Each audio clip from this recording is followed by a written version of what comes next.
Je m'appelle Gauthier Henzel, je suis chargé de campagne pour Greenpeace Luxembourg et je travaille sur différentes thématiques, notamment la protection de l'Amazonie et la lutte contre la déforestation, la promotion d'une agriculture durable, la lutte contre les nouveaux OGM et la protection de la société civile face aux procédures bâillons.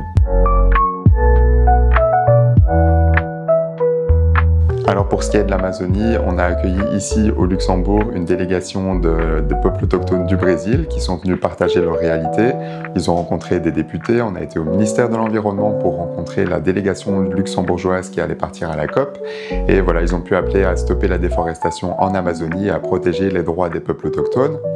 Pour ce qui est de la promotion d'une agriculture durable, on continue à se mobiliser face à JBS, le géant brésilien de la viande, qui est impliqué dans des scandales de déforestation, de violation des droits humains, de corruption, et qui est implanté au Luxembourg, qui utilise le Luxembourg pour payer moins d'impôts.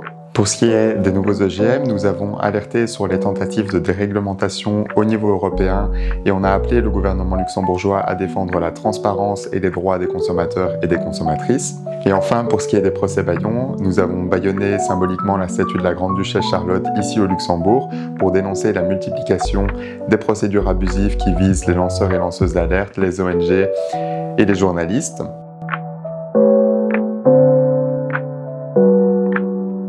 Malgré un contexte en 2025 qui est particulièrement compliqué avec la montée du climato-sceptisme, une fragilisation de la solidarité internationale, des violations des droits humains, on continue malgré tout à aller de l'avant et on pourrait rencontrer une très belle victoire d'ici la fin de l'année si le règlement européen contre la déforestation venait à entrer en vigueur.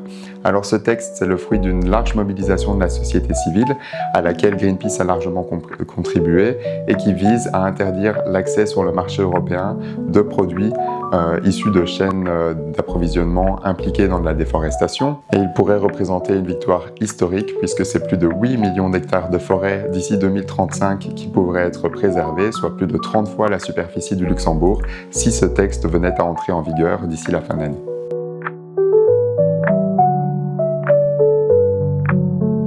Alors pour 2026, on va bien sûr continuer à protéger l'Amazonie et les forêts à travers le monde. On va veiller à ce que le Luxembourg cesse de financer ou de profiter à des multinationales climaticides implantées sur son territoire. On va continuer à protéger la société civile ici au Luxembourg pour que les procès bâillons ne permettent pas de réduire au silence les lanceurs d'alerte, les journalistes et les ONG. Et bien sûr, on va continuer à soutenir une agriculture durable ici au Luxembourg comme à l'international.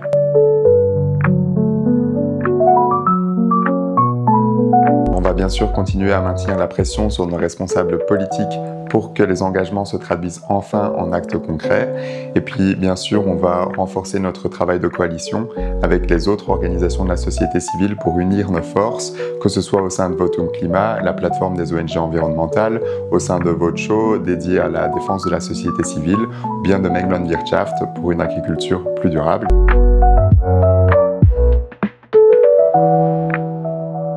Alors merci à toutes celles et ceux qui soutiennent Greenpeace. C'est grâce à vous que nous pouvons continuer à agir, à protéger les forêts, à promouvoir la paix, à défendre la société civile et à croire qu'un monde plus vert et plus juste est possible. Et en 2026, on continuera ensemble.